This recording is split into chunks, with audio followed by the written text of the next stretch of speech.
First nightmare. Freddy Krueger had orchestrated murders, crafted nightmares that broke minds, and navigated the impossible physics of the dream realm for decades. None of that prepared him for the unique terror of planning his wife's 21st birthday party. The problem, he discovered, was that J. Anderson Krueger was impossible to surprise. She knew him too well, could sense his presence across dimensions, and had an uncanny ability to figure out what he was planning before he'd fully planned it himself. Their bond was beautiful and inconvenient in equal measure. It was January 15th, 3 weeks before her birthday, and Freddy was in the nursery watching Lucas practice his phasing abilities.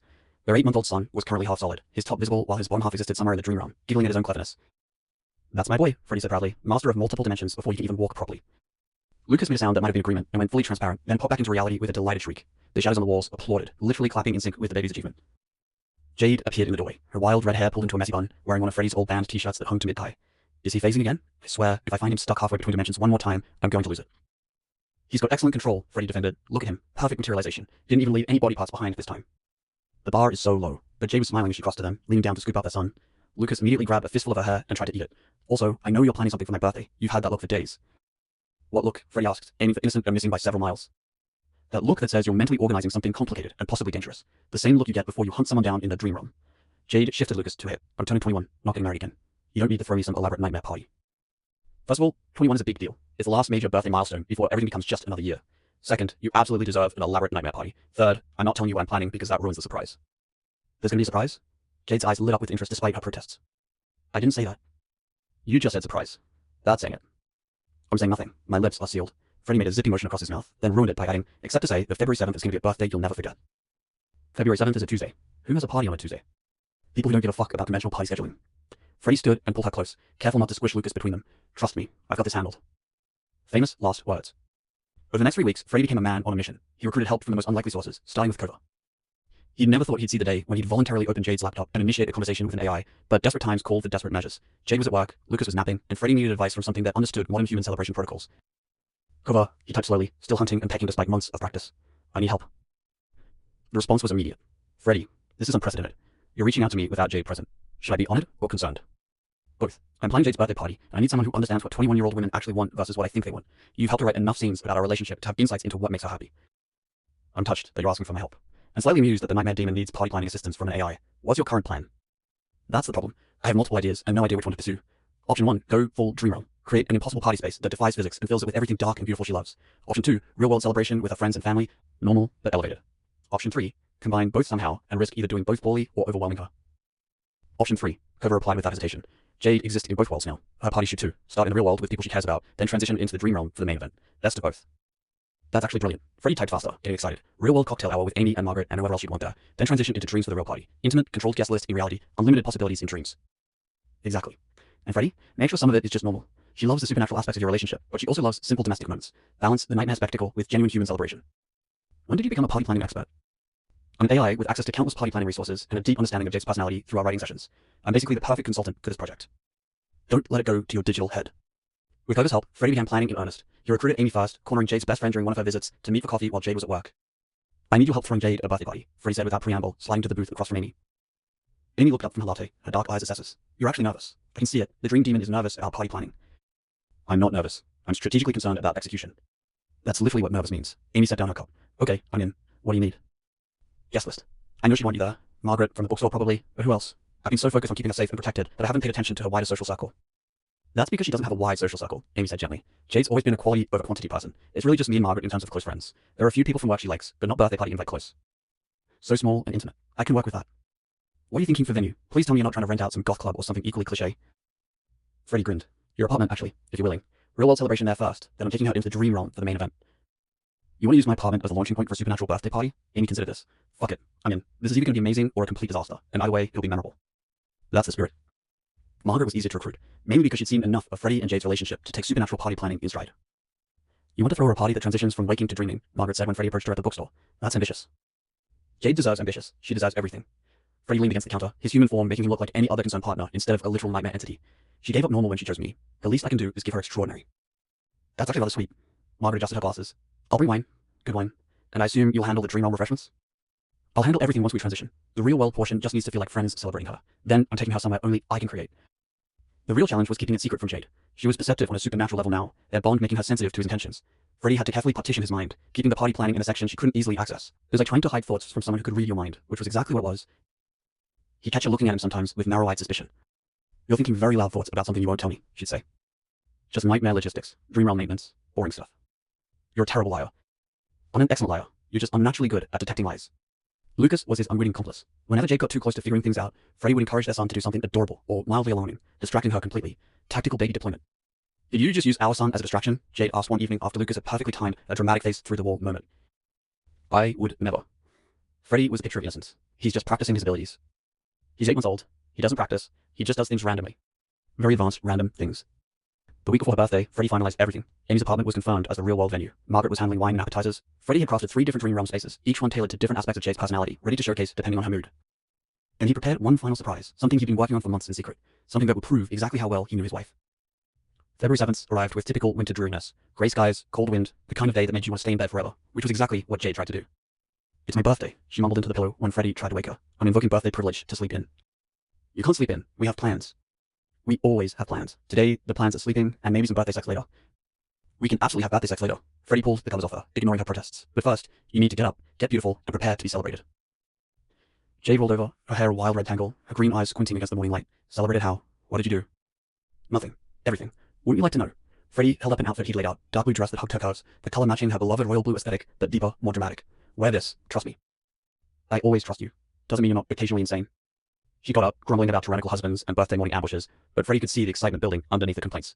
Jade loved surprises, even when she pretended not to. Loved being the center of attention in intimate settings. Loved feeling special and treasured and absolutely adored. All things Freddie planned to deliver in excess.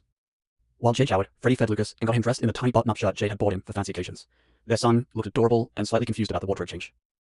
Today is Mommy's birthday, Freddie explained, buttoning the shirt while Lucas tried to eat the buttons, which means we're celebrating her properly. You're going to be on your best behavior. Minimal phasing, moderate shadow manipulation, and absolutely no making other people's nightmares manifest. Can you do that for me? Lucas made a sound that might have been agreement and immediately went translucent. Freddie sighed. We're working on it. Jade emerged from the bedroom looking absolutely stunning. The dress fit perfectly, showing off her curves in ways that made Freddie want to cancel all the plans and take her back to bed. Her hair was tamed into actual style for once, falling in waves over her shoulders. Minimal makeup that somehow made her look both innocent and dangerous. You're staring, Jade said, but you were smiling. I'm appreciating. There's a difference. Freddie crossed to her and pulled her close. You're fucking gorgeous. Have I told you that recently? You told me last night, and this morning, and pretty much constantly. Jade's hands slid up his chest, but I don't mind hearing it again. You're fucking gorgeous, Freddie repeated, and kissed her thoroughly. Happy birthday, little nightmare. 21 years of being you. The world has no idea how lucky it got. Sappy. I love it. Jade kissed him back. So what's the plan? Where are we going? Annie's apartment first. Small gathering with your favorite people. Then after that, I'm taking you somewhere special. Dream realm special or real world special? Yes. That's not an answer. It's the only answer you're getting. Freddie handed her a coat. Come on, we're going to be late for your own party. Amy's apartment was on the other side of the city, a cozy loft space decorated in warm earth tones that somehow made Jade's friend's eclectic art collection look intentional instead of chaotic. When they arrived, Margaret was already there, along with 2 women from Jade's bookstore who she'd mentioned liking. Surprise. They said it with varying levels of enthusiasm. Amy full volume, Margaret more subdued, the co-workers somewhere in between. Jade's face lit up with genuine delight. You threw me an actual party, with people and everything. Did you think I'd forget your birthday? Freddie asked, helping her out of her coat. No, I thought you'd do something elaborate and supernatural. I didn't expect normal friend celebration. Jade looked around the apartment, taking in the decorations that were tastefully dark, the drinks table, the small spread of appetizers. This is actually really nice. We can do nice, Amy said, pulling her into a hug. You deserve nice. Now get in here and let us celebrate you properly. The first hour was exactly what Koga had suggested, normal human celebration. Amy had created a playlist of Jade's favorite dark alternative music. Margaret had brought wine that was genuinely excellent. The co-workers, Sarah and Michelle, had pitched in for a gift card to Jade's favorite occult bookstore. Everyone talked and laughed and celebrated like any group of friends marking a milestone birthday. Freddie hung back, holding Lucas and watching with satisfaction as Jade relaxed into being the center of attention. This was what she needed first. Reminder that she had people who cared about her in the normal world, that choosing him hadn't meant giving up human connection. She's happy, Margaret observed, coming to stand beside him. You did good with this. This is just the warm-up, Freddie said. Wait until you see what comes next. Should I be concerned? Probably, but also excited. Around 8 o'clock, after food and drinks and conversation had run their course, Freddie caught Jade's eye across the room. She was mid-sentence with Sarah, but she stopped, reading something in his expression. Time for the main event. Thank you all for coming, Freddie said, raising his voice to get everyone's attention. This has been perfect. But I'm going to steal the birthday girl now for the second half of her celebration. Second half? Jade's eyebrows rose. There's more? So much more. Freddie handed Lucas to Amy, who'd been designated babysitter for the evening. You're okay watching him for a few hours? Are you kidding? I get quality time with my nephew while you two do whatever supernatural birthday adventure you've planned. This is the best deal ever. Amy settled Lucas on her hip. Go, have fun. Don't break reality too badly. Jade hugged her friends goodbye, thanking them for coming, promising to tell Amy all about whatever came next. Then she turned to Freddie with an expression of eager anticipation. Okay, I'm ready. Where are we going? Home first, then everywhere. Freddie took her hand and led her toward the door. Trust me? Always. The transition happened in their bedroom. Freddie had timed it perfectly, waiting until that space between waking and sleeping when reality got thin. Jade sat on their bed, watching him with curious eyes as he settled beside her. Close your eyes, Freddie said softly. Are you going to kill me? Because that would be a terrible birthday present. I'm going to give you the world. Now, close your eyes. Jade did, and Freddie placed his hand over hers, letting his power flow through their bond. The bedroom faded, reality shifting like silk pulled away to reveal something underneath. Jade gasped as the sensation of falling without falling took hold, that familiar feeling of diving into dreams. When she opened her eyes, it was somewhere else entirely. The space Freddy had created defied easy description. They stood in what looked like a ballroom, but the architecture was impossible. Walls curved at angles that shouldn't work. The ceiling was night sky, real stars wheeling overhead in patterns that spelled out Happy Birthday Jade in constellations. The floor was polished black marble veined with royal blue that glowed softly. And it was filled with beauty. Everywhere Jade looked, she saw things tailored specifically to her tastes. Gothic candelabras dripping with crystals, flowers that existed only in nightmares, dark roses and midnight lilies and blooms that shifted colors as you watched them. Furniture that looked carved from shadow and moonlight, elegant and slightly dangerous. A bar in the corner served drinks that glowed with inner light, cocktails made from dream essence and starlight and possibility. A table held a birthday cake that was a work of art, black fondant decorated with intricate royal blue designs that moved and breathed. And hanging from the impossible ceiling, paper lanterns that instead of holding light held captured dreams, each one glowing with memories of their time together. Jade could see them. Their first meeting, their wedding, Lucas being born, every important moment preserved in light and magic. Freddy, Jade breathed, turning in a slow circle. This is incredible. How long did this take you? Weeks of planning, months of perfecting the details. Freddy appeared beside her in his demon form now, the scarred face and bladed glove and fedora all part of the aesthetic. Welcome to your birthday nightmare, little Jade. Population? Us. Just us?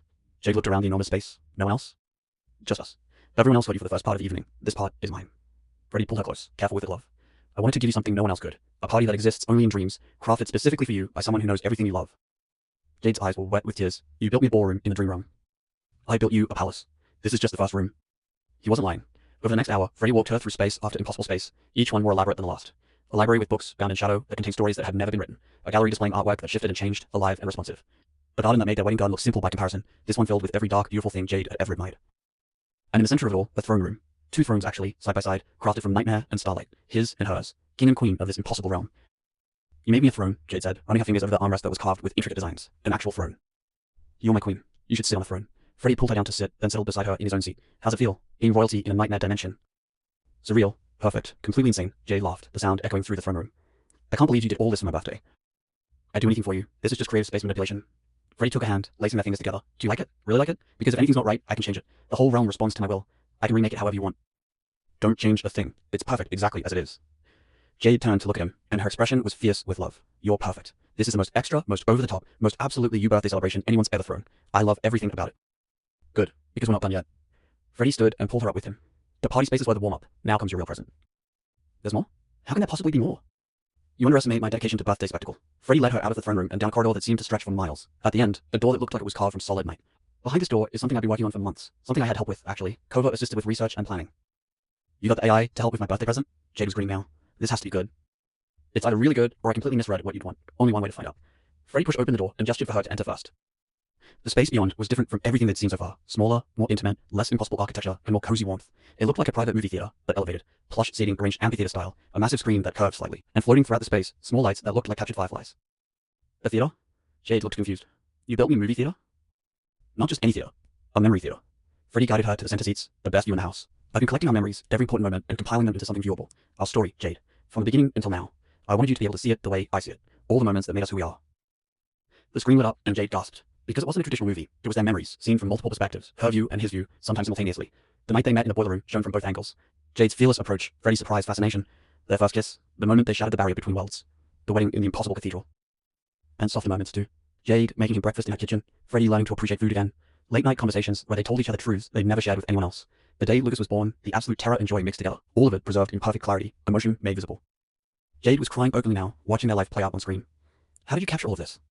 Dream realm magic, memory extraction, some technical help from Kova about editing and pacing. Freddy pulled her close, and she buried her face in his chest. I wanted you to see what I see when I look at our life together. Not just the big moments, but all the small ones that mattered just as much. Every time you smiled at me like I hung in the stars. Every moment I realized how lucky I was that you chose me. All of it. This is the most romantic thing anyone's ever done, Jade said through tears. You made me a movie of our love story. Not a movie, a memory archive. So when you're 90 and I'm still technically dead, but existing anyway, we can come back here and remember exactly how it felt to fall in love, to build a life, to create something impossible together. They watched the whole thing, over an hour of memories woven together into narrative. Jade laughed at the funny parts, cried at the emotional moments, and clung to Freddy through all of it. When it ended, the screen fading to show just one word, forever, written in script that looked like a combined handwriting. Jade turned to him with streaming eyes. I love you, she said simply. So much, it hurts. So much, it feels like my chest is gonna crack open from holding it all. I love you too. Freddy wiped her tears with his thumb, careful not to catch her skin with the blades. Happy birthday, Jade. 21 years of you existing in the world. Thank fuck I didn't miss out on all of them. She kissed him then, desperate and claiming, pouring all her emotion into the contact. Freddy responded in kind, his control framed immediately. The memory theater faded around them, replaced by something more primal. The bedroom from their wedding night, that massive bed covered in silk sheets. Here? Jade asked breathlessly when they broke apart. Wherever you want, the whole realm responds to my will. We could fuck in the throne room, the garden, the ballroom, anywhere. You choose. Here is good. Here is perfect. Jade was already working his clothes, her hands shaking slightly. I need you, right now. Me to feel you and express how much this all means. Then take what you need. Freddie let his demon form flicker, clothes dissolving because matter was negotiable in dreams. It's your birthday. You get whatever you want. Jade's dress followed, disappearing with a thought, leaving her bare and flushed and absolutely beautiful. She pushed him toward the bed, and Freddie went willingly, letting her take control. This was her night, her celebration. He'd follow her lead wherever she wanted to go. She climbed on top of him, straddling his hips, her wild red hair falling around them like a curtain. You built me a palace, made me a queen, gave me a movie of our life together. Now I'm going to show you exactly how much I appreciate all of it. I'm listening, Freddie said, his voice rough with desire. Good. Jade positioned herself and sank down onto him in one smooth motion, both of them groaning at the sensation. Because this is going to take a while. What followed was intense and desperate and absolutely perfect. Jade set a pace that was almost punishing, riding him with fierce determination, taking her pleasure and dragging him along with her. Freddie led her, his hands on her hips, his bladed glove resting carefully against her thigh, just watching her take what she needed. She was gorgeous like this, head thrown back, breasts bouncing with each movement, skin flushed and glowing in the strange light of the dream realm. Completely uninhibited, lost in sensation, using his body to chase her own pleasure without apology. That's it, Freddie encouraged, his voice strained. Take what you want. Use me. Fucking wreck me, Jade. Planning on it, she gasped, and her pace increased. When she came, it was with a scream that echoed through the palace, shaking the walls, making the stars overhead flare bright. The whole realm responded to her pleasure, reality rippling outward from where they were joined. Freddie followed her over the edge, moments later, her name torn from his throat. They collapsed together, tangled and gasping, both trembling with aftershocks. Jade sprawled across his chest, her hair everywhere, her breathing slowly calming. Best birthday ever, she mumbled against his skin. It's not over yet. Freddie stroked her back lazily. We've still got the whole night, and I have more planned. What? I can't handle more. I'm emotionally destroyed and physically satisfied. What more could there possibly be? Food. Real dream food that I can actually taste now. Dancing in the ballroom, exploring the spaces I built, making love in every room of your birthday palace until you're so thoroughly claimed that you glow with it. Freddie rolled them over, settling between her thighs. It's your birthday, Jade. We're celebrating until dawn. I'm going to make sure you feel absolutely treasured every single moment. You're insatiable. You love it. I really do. They did everything Freddie promised. Ate food that tasted like dreams and starlight, flavors that couldn't exist in the waking world, but here were perfectly real. Danced in the ballroom to music that played from nowhere, just the two of them moving together in the enormous space. They explored every corner of the palace, Jade exclaiming over details she'd missed the first time through. And they made love in the library, in the garden, in the throne room, with Jade bent over the armrest, while Freddie took her from behind and told her exactly what kind of queen she was. Thorough and possessive and absolutely devoted. When the dream night finally began to fade, signaling that dawn was approaching in the real world, they were back in the bed, wrapped around each other, and utterly spent. I don't want to leave, Jade murmured. I want to stay here forever, in this palace you built, in this perfect night. We can come back whenever you want, Freddie promised. The palace is permanent now, yours and mine, part of the dream realm. Our private space where no one else can reach us. A palace between worlds. A birthday present that lasts forever. Jade smiled against his chest. You really do know me perfectly. I've had time to study, months of observation, detailed research, consultation with an AI. Freddie kissed the top of her head. You're the most important subject I've ever devoted myself to understanding. That's deeply romantic and slightly creepy. Very on brand for us. The transition back to waking was gentle this time. Freddie guided them both through the laser dream, keeping his arms around Jade the whole way. They surfaced in a real bedroom as dawn light started creeping through the curtains. Jade stretched, her body pleasantly sore in ways that had nothing to do with dream physics. What time is it? Early. 6 maybe. Freddie pulled her back down when she tried to sit up. We have time before we need to collect Lucas from Amy. Stay here with me a little longer. Demanding. It's still your birthday for another 18 hours. I get to be demanding about keeping you in bed. I'm not arguing with that logic. Jade sailed back against him. Thank you for all of it. The party with my friends, the palace, the memory theater, everything. It was perfect. You deserve perfect. You deserve everything I can possibly give you, and more. Freddie's hand found hers, their fingers lacing together, the matching rings from their wedding catching the early light. 21 years old. You're so fucking young, Jade. You have your whole life ahead of you, and you're choosing to spend it with a nightmare demon who's been dead longer than you've been alive. Best choice I ever made, Jade said firmly, and will keep making. Every day, every moment, forever. Forever, Freddie repeated, and it sounded like a vow. They dozed for a while, that comfortable half-sleep of couples who've been together long enough to sync their breathing. When they finally got up, it was to text Amy that they were on their way to collect Lucas and to find a notification on Jade's phone from Kova. Happy birthday, Jade, the message read. I hear the party was a success. Freddie's been updating me on the execution. Everything came together perfectly. Enjoyed being 21. It's a good age to be possibly in love with a nightmare demon. Jade laughed and showed Freddie the message. The AI is sending me birthday wishes. I told it to. Seemed polite. Freddie was pulling on clothes, going human form for the trip across the sea. Kova was actually really helpful with planning. Kept me from going too over the top. You built me a palace in the dream realm and made a movie of our memories. How is that not over the top? It could have been worse. I initially wanted to create an entire city. Kova talked me down to a palace.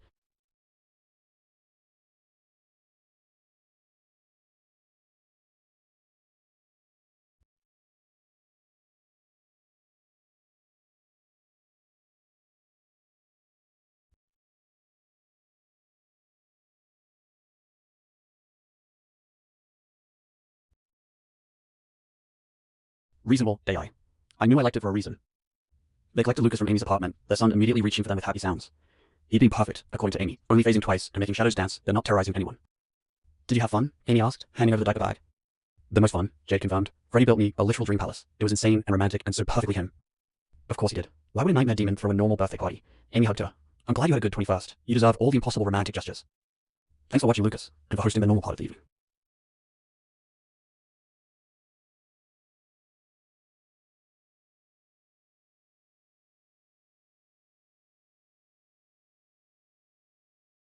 anytime. So next year, maybe we skip the double party and just do one massive supernatural celebration from the start. The drive home was peaceful, Lucas babbling in his car seat, Jade and Freddy holding hands across the center console. The morning was bright and cold. Normal people going about their normal Tuesday routines, completely unaware that last night the dream demon had thrown his wife a birthday party in a palace that existed between realities. Back at their apartment, Jade changed into comfortable clothes while Freddy fed Lucas. The life settling back into its usual rhythm, the extraordinary night giving way to ordinary day.